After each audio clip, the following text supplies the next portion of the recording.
Quando nós vamos falar de alguma coisa, de assuntos bíblicos, eu sempre procuro, primeiro, como é que foi com Jesus isso? Porque nós temos que nos espelhar. Tem uma frase que diz assim: se você quiser ter decepção, fique olhando para o outro. Se você quiser ter frustração, olha para você mesmo. Mas se você quiser ter edificação, olhe para Jesus. Nós queremos ser edificados. Quando nós olhamos para o outro, que parece, você diz assim, puxa, esse eu quero ser igual a ele. Você vai se decepcionar. Vai ter a hora que ele vai fazer alguma coisa que te desagrada. Ou você começa a olhar para você mesmo e pensa, mas como eu sou bom, como eu sou cheio do Espírito. Não é? De repente, não, alguém vem falar com você, não, peraí, você não está entendendo? Existe o fruto do Espírito. Amor, alegria, paz, bondade, benignidade, domínio próprio. Se nós fôssemos fé, a única palavra que pode não significar amabilidade, porque fé é o nosso relacionamento com Deus, todas as outras palavras do fruto do Espírito podem se traduzir em amabilidade. Então, quando a gente está olhando para dentro de nós, de repente, frustra. Vamos orar? Porque nós queremos nos edificar hoje. Pai querido, obrigado pela tua presença, pelo teu Espírito Santo, pelo teu poder na vida de cada um de nós e pela tua presença. E pelos teus anjos que passeiam livremente e nos guardam aqui. E Pai, fala com o teu povo e, acima de tudo, enche-nos do teu Espírito. Traz o teu poder sobre nós. Em nome de Jesus. Amém. Então eu quero começar em Mateus 3, 16, 17, batismo de Jesus.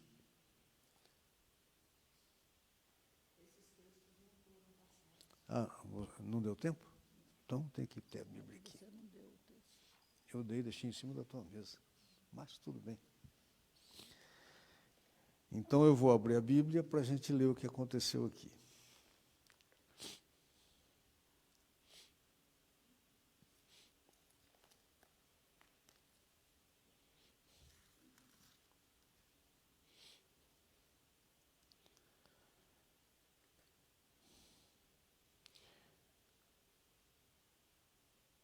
Batizando Jesus, saiu logo da água, e eis que se lhe abriram os céus, e viu o Espírito de Deus descendo como pomba, vindo sobre ele. E eis uma voz dos céus que dizia: este é o meu Filho amado, em quem me comprazo. João Batista estava pregando no deserto, mas ele estava batizando no Rio Jordão. E vinham os fariseus, vinham todos aqueles de Jerusalém, e ele estava naquela pregação: raça de víboras, quem vos induziu a fugir da ira vindoura? O machado está posto à raiz das árvores, se você não produzir bom fruto, vai ser cortado e lançado no fogo. E ele estava nessa pregação durante o batismo, e vem Jesus. Mas, Senhor, eu é que devo ser batizado pelo Senhor. Convém que se cumpra toda a justiça. O homem, Jesus, vai mergulhar aqui simbolizando a morte do homem. Mas vai sair dessa água simbolizando a ressurreição pelo poder do Espírito. convém que se cumpra toda a justiça. Em seguida, Jesus foi levado ao deserto para ser tentado. Muita gente pensa que ali só estavam Satanás e Jesus. Se você é filho de Deus, transforma essas pedras em pães. 40 dias de jejum, 40 dias e 40 noites. Provavelmente aquelas pedras estavam cheirando pãozinho fresco, saído do forno. O diabo pode fazer isso. Nem só de pão viverá o homem. Jesus estava numa batalha espiritual. E Satanás levou ao pináculo do templo e falou: olha, não tentarás o Senhor teu Deus. Levou Jesus a um monte muito alto e mostrou-lhe todos os reinos do mundo. Esses reinos serão teus, se me adorares. Está escrito: ao Senhor teu Deus, só a Ele adorarás. Então, o diabo o deixou. Quem estava junto ali? Os anjos. Tenho convicção que se os anjos não estivessem ali guardando Jesus, Satanás poderia provocar uma tempestade no deserto, uma avalanche, para ferir o homem Jesus. Os anjos estavam guardando. Não só guardando, eles estavam comemorando a vitória. Tanto que lá em Mateus diz: e os anjos vieram e o serviram. A gente esquece isso. Quando você está em guerra com o inimigo, não deixe ele te enganar. Mas pode ter certeza que ele não vai tocar a tua vida, porque os anjos estão do lado. Os anjos vão te proteger. Jesus, ele era homem, mas ele não pecou. Ele venceu a tentação, venceu o pecado, venceu a morte e ressuscitou. Mas tudo pelo poder do Espírito. Ele era homem. Tanto que na ressurreição, lá em Efésios, no capítulo 1, diz assim: e o mesmo poder do Espírito Santo que ressuscitou Jesus está em vocês. O Espírito Santo em nós produz fruto, mas o Espírito Santo em nós nos dá um poder. É o poder sobrenatural de Deus nas nossas vidas. Muitas vezes inexplicável. Eu quero contar uma outra história, porque o que nos interessa não é o começo, é o fim. Jesus venceu do começo ao fim. Por isso que eu gosto de olhar para Jesus. Ele me edifica. Ele nunca vai me decepcionar, nem me frustrar. Mas vamos ver uma história de Saul, lá em 1 Samuel, capítulo 10. O povo queria um rei. Deus escolheu Saul. Tribo de Benjamim, a menor das tribos, e diz ele, a menor das famílias da tribo de Benjamim. Mas um homem alto, forte, diz a Bíblia que ele era muito bonito. E Deus escolheu Saul.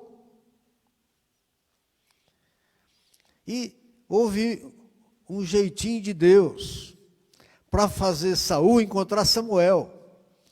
O pai de Saul quis, perdeu 3 cavalos. Olha, vai procurar, vê onde está, pega um dos moços e sai Samuel procurando os animais. Depois de 3 dias não achou. Vamos voltar.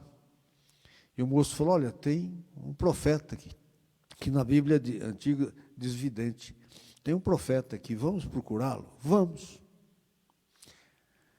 E foram procurar Samuel. Samuel já sabia Deus tinha dito, vai chegar aqui aquele homem que você vai ungir como rei. E Samuel chegou, é aqui que mora. Sim, sou eu, estou te esperando, desde ontem. Entra e você vai almoçar comigo. E você vai dormir aqui na minha casa. E amanhã nós vamos ter uma conversa. O melhor prato foi o do Saul. 30 convidados. No dia seguinte, Samuel ungiu Saul, rei. Falou, olha, a hora que você sair daqui, você vai encontrar um grupo de mulheres que vai dizer para você que teu pai já encontrou os animais e está preocupado com você. Depois, você vai encontrar 3 homens que estão seguindo para adorar a Deus. Um está levando um odre de vinho, outro está levando 3 pães, e o outro está levando... Eu nem me lembro. Mas os 2 pães você vai pegar. Não é? Ele vai te oferecer, você pega. E você vai seguir. Aí você vai encontrar um grupo de profetas que está louvando, adorando, profetizando, e você vai entrar nesse grupo e você vai profetizar. Olha, você depois disso vai ser outro homem. Deus quer dizer para mim e para você, com o Espírito Santo, eu sou outro homem. Sem o Espírito Santo, eu sou o que eu era. É o Espírito Santo que faz a diferença na nossa vida. E Saul virou um homem diferente, até o tempo que ele começou a ter ciúme de Davi, a desobedecer a Deus. Deus dá uma ordem, você vai exterminar os amalequitas, ele não fez isso. As coisas boas ele reservou para si. E começou a desobedecer e desagradar a Deus. O fim de Saul não foi bom. O que vale na nossa vida não é o que eu estou fazendo, não é o que eu comecei com Deus, não. Como é que eu vou terminar com Deus? Como é que vão ser o fim dos meus dias em relação à minha fé, ao meu relacionamento com Deus, ao poder do Espírito Santo na minha vida? Mas naquele dia, quando Jesus preparou os discípulos, por isso que eu gosto de falar de Jesus, ele montou um senhor time, que ninguém dava nada por aquele time, e disse agora, fiquem lá em Jerusalém, porque vocês vão ser diferentes. Jesus preparou aquele povo para algo diferente, para que eles começassem bem e terminassem bem. O segredo é como é que você termina em relação a Deus. E veio o Espírito Santo. Todos foram cheios do Espírito Santo. A vida deles mudou. O poder na vida deles mudou. Mas muitos dizem, não, aquela foi uma experiência só. Mas depois nós vemos muitos textos bíblicos, eu vou citar só um, lá em Atos 19, quando o Apolo era um pregador, e estava em Éfeso, e ele era poderoso em palavras, mas diz a Bíblia que ele não conhecia o poder do Espírito Santo, embora ele fosse usado poderosamente. Ele saiu para Corinto e Paulo foi para Éfeso. Lá, com 12 pessoas, Paulo falou, vocês foram batizados no Espírito Santo? Não, nós não sabemos o que é isso. Paulo impôs as mãos. Todos foram cheios do Espírito Santo, começaram a falar em outras línguas e começaram a profetizar. O segredo da vida cristã é o poder do Espírito Santo em nós. Então, queridos, esse é o segredo para nós. Quando você se coloca sob o governo do reino, e entende o que isso significa, passa a viver sob um poder que não pode ser abalado por nenhum vento, nenhum corona, você entendeu? Amém? Nós vamos, hoje é um dia de festa, eu quero só introduzir, para que haja uma ministração na tua vida, do Espírito Santo, sobre cada um de nós. Nós vamos brevemente só explicar o que é o batismo no Espírito Santo e depois vamos ministrar algo que eu nunca fiz online, mas hoje, na dependência do Espírito Santo e com as pessoas que aqui estão, nós vamos fazer isso, ok? E eu gostaria de dizer que o batismo no Espírito Santo é uma experiência sobrenatural, ok? Ela não é algo natural, ela não é algo de nós mesmos, mas é algo que vem de Deus, é algo poderoso, é algo que realmente... Pode deixar nessa aqui? Obrigada. Nós queremos dizer também que nessa experiência do batismo no Espírito Santo, a própria palavra batismo diz mergulhar, ser introduzido em, estar envolvido na esfera de. Então, é uma pessoa totalmente mergulhada no Espírito Santo, ok? Essa é a figura que nós temos.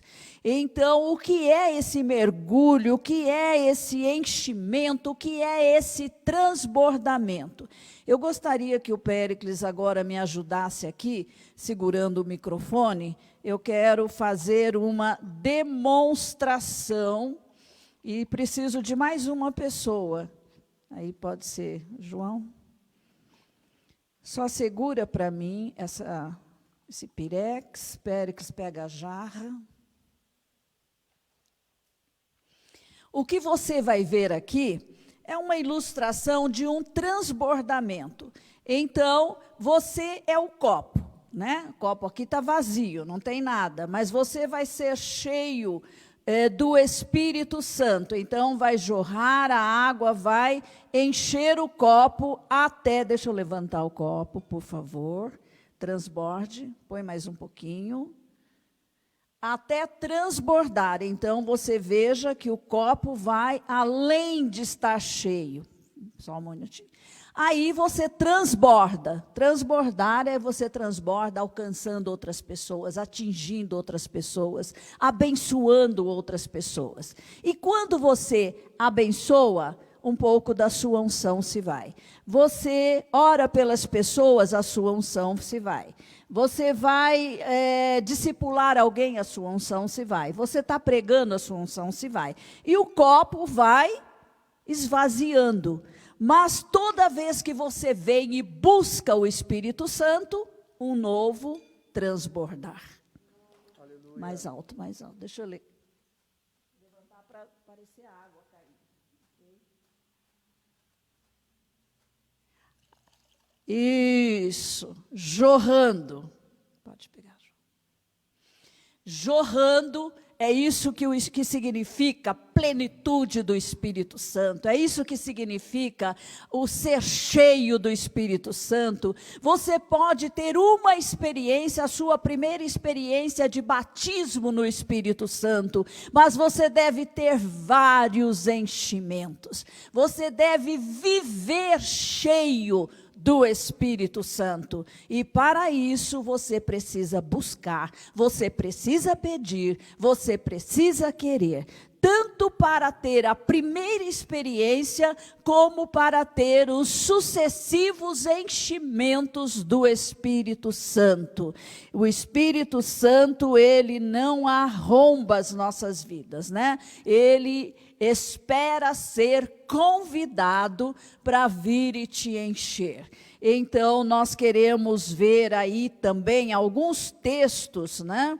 Atos 2, de 1 a 4. Esse é o texto clássico, né? Para falar da primeira experiência para a igreja, para os cristãos, os discípulos de Jesus, ali em Atos 2, de 1 a 4, que diz: chegando o dia de Pentecoste, estavam todos reunidos num só lugar.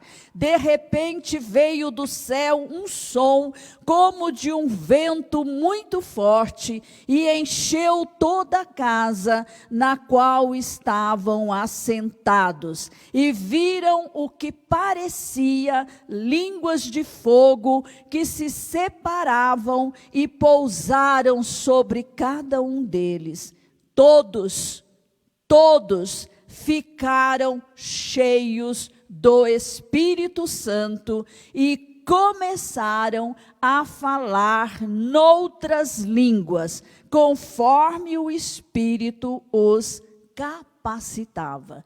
Então, essa foi aquela experiência no dia de Pentecoste, na festa de Pentecoste, como Jesus havia orientado os seus discípulos: ficam em Jerusalém, permaneçam ali, e eles permaneceram em obediência, em oração, e até que do alto eles foram revestidos de poder, porque o batismo no Espírito Santo é para trazer poder à sua vida, mas esse poder será usado para abençoar outras pessoas.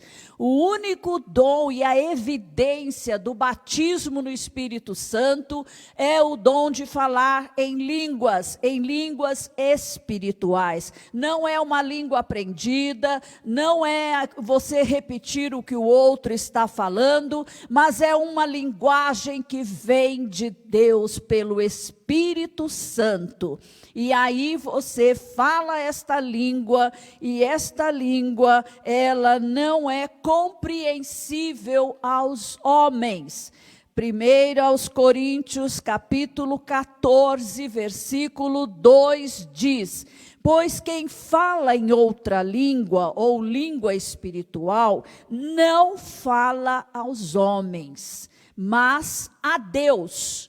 Não fala aos homens, mas fala a Deus. De fato, ninguém o entende, mas em espírito fala mistérios. Agora veja bem, há algum mistério em você que Deus não saiba? Não, não há. Deus é onisciente. Há algum mistério em Deus que você não sabe? Sim. Há muitos mistérios, né, em Deus que você não conhece, e quando você ora em línguas, os mistérios de Deus vão sendo revelados ao seu espírito humano recriado, que transmite a sua mente lógica consciente, e através da mente pode sair pela sua boca, que você não vai entender o que você vai falar em línguas, mas saiba, creia que você está falando em mistérios com Deus. Deus está transferindo ao seu espírito coisas que você não sabe. Então, a oração em línguas, ela é importantíssima por isso, ok? E 1 aos Coríntios 14, versículo 4 diz que quem fala em outra língua ou em língua espiritual, a si mesmo se edifica. O que é edificar? É crescer, é levantar, é construir. Então, você está sendo edificado, construído quando você ora em línguas. Então, eu digo a todos aqui que já são batizados, a oração em línguas não é algo que você deve deixar lá no esquecimento, né? No desuso, mas você deve orar em línguas, e quanto mais você ora em línguas, mais você é edificado, mais a sua fé cresce, mais mistérios de Deus lhe são revelados.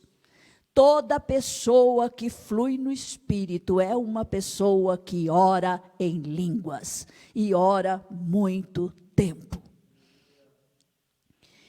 1 Coríntios 14, versículo 26 a 28, nós temos aqui uma instrução. Como nós estamos reunidos, nós estamos em várias pessoas, como deve funcionar, né, o culto, a ordem no culto. Portanto, que diremos, irmãos, quando vocês se reúnem, cada um de vocês tem um salmo, ou uma palavra de instrução, uma revelação, uma palavra em outra língua, ou uma interpretação. Tudo seja feito para a edificação da igreja. Quando nós nos reunimos, o propósito é nos edificar. Então, não é entreter, é edificar. Se não houver intérprete, fique calado na igreja, falando consigo mesmo e com Deus. Então, a ordem, né, do apóstolo Paulo para o nosso culto, para as nossas celebrações, é que falem 2 ou 3 em línguas e haja quem interprete. Se alguém se levantar e começar a orar em línguas, ele não vai entender, ninguém vai entender, não há edificação. Então, é por isso que precisa de um segundo dom, que é o dom de interpretação, para que nós sejamos edificados. E também em 1 Coríntios 14, 39 e 40, diz: portanto, meus irmãos, busquem com dedicação o profetizar, e não o proíbam o falar em línguas, mas tudo deve ser feito com decência e ordem. Numa reunião pública, nós queremos a edificação de todos, por isso nós devemos ter este. E Atos 10, 45 a 46 diz: os judeus convertidos que vieram com Pedro ficaram admirados de que o dom do Espírito Santo fosse derramado até sobre os gentios, pois os ouviam falando em línguas e exaltando a Deus. Os discípulos, eles tiveram aquela primeira experiência, eram apenas os discípulos, né, de Jesus, judeus ali, no cenáculo, e eles foram cheios do Espírito Santo e passaram a falar em línguas espirituais. Mas agora, passado um tempo, os apóstolos têm a experiência de um gentio, a família toda desse gentio, ser cheia do Espírito Santo, serem batizados no Espírito Santo, com a evidência de falar em línguas. E aí uma coisa que nos chama a atenção, e exaltando a Deus. Eles estavam falando em línguas, exaltando. Sabemos orar sobre um determinado assunto, como falar com Deus sobre esse assunto, eu, pelo menos, me ponho a orar em línguas. E eu digo: Senhor, eu não sei como orar por este assunto, então eu vou orar nesta língua que o Senhor me deu, né? E o Senhor vai atender, vai ouvir a minha oração, vai concordar com a minha oração, porque a oração mais perfeita que nós podemos fazer é a oração em línguas, porque quando eu oro em línguas, eu não atrapalho atrapalho o Espírito Santo, eu não estou entendendo, então eu não tenho como interferir, né, contra. Nem os demônios entendem o que nós oramos. Então veja como o inferno se levanta para nós deixarmos de lado a oração em línguas, a oração em espírito. Nós precisamos orar todo o tempo em espírito, nós precisamos estar antenados com o céu, para trazer a realidade do céu para a terra, para trazer o reino de Deus aqui para a terra. Nós precisamos edificar a nossa fé santíssima, orando no Espírito Santo, está lá em Judas 1:20. E Efésios 6:18, orem no Espírito em todas as ocasiões, com toda oração e súplica, tendo isso em mente, estejam atentos à terra. A oração alinha o nosso coração com o coração de Deus. A oração traz os milagres. A oração traz a mudança de realidade aqui para a terra. A oração libera o poder de Deus e coisas tremendas acontecem.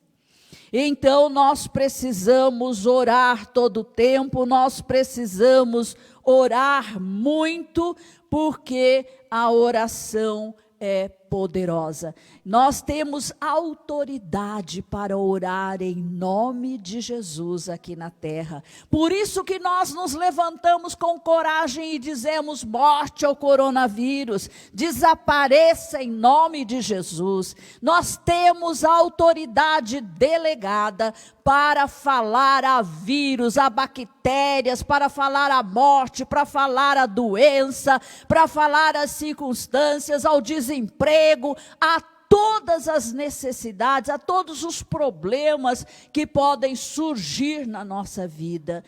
Jesus nos deu autoridade para usarmos o seu nome.